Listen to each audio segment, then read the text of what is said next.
தமிழ்நாட்டில் உள்ள மக்கள் திட்டங்களை ஏன் நிறைவேற்றலை அப்படின்னு கேட்டால் திமுக ஆட்சிக்காரர் சொல்கிற ஒரே வார்த்தை வந்து மத்திய அரசு நிதி தர மாட்டேங்குது. சரி, மத்திய அரசு நிதி தர மாட்டேங்குது, மாநில அரசு வரக்கூடிய நிதியை வச்சு பண்ண வேண்டியதானே? அதெல்லாம் நீங்கள் பாக்கெட்டில் கொடுக்கணும், உங்களுக்கே பத்த மாட்டேங்குது. மத்திய அரசு கொடுக்குற நிதியையும் அதையும் என்னது வாங்கி பாக்கெட்டில் கொடுக்கணும்.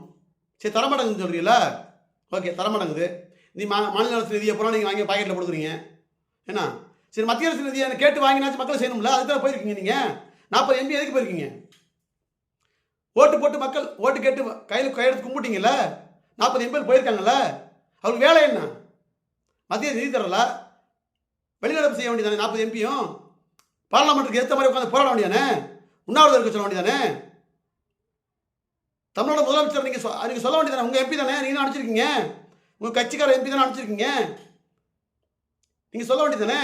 எப்பா நிதி தர வரைக்கும் போராடுங்கப்பா, சாகிற வரைக்கும் உண்ணாவிரதம் இருங்கப்பா, தமிழ்நாட்டு மக்களுக்கு சாங்கப்பா, வாங்கிட்டு வந்தால் நீங்கள் என்ன பண்ணும், இங்கே வாங்க, இல்லாட்டி அங்கேயே சாங்க அப்படின்னு சொல்ல வேண்டியதானே?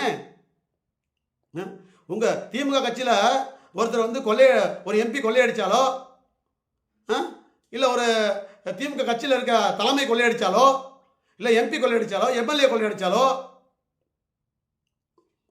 மாவட்ட செயலர் கொள்ளையடித்தாலோ, உங்கள் கட்சிக்காரன் கொள்ளையடித்தாலோ, ரைடு வந்துச்சுன்னா கண்டுபிடிச்சா என்ன பண்ணுறீங்க? போய் டெல்லி காலில் விழுந்துறீங்களா? போய் மத்திய அரசு காலில் விழுவுறீங்களா? அப்போ உங்களை காப்பாற்றிக்கிறதுக்கு நீங்கள் போய் காலில் விழுவீங்க.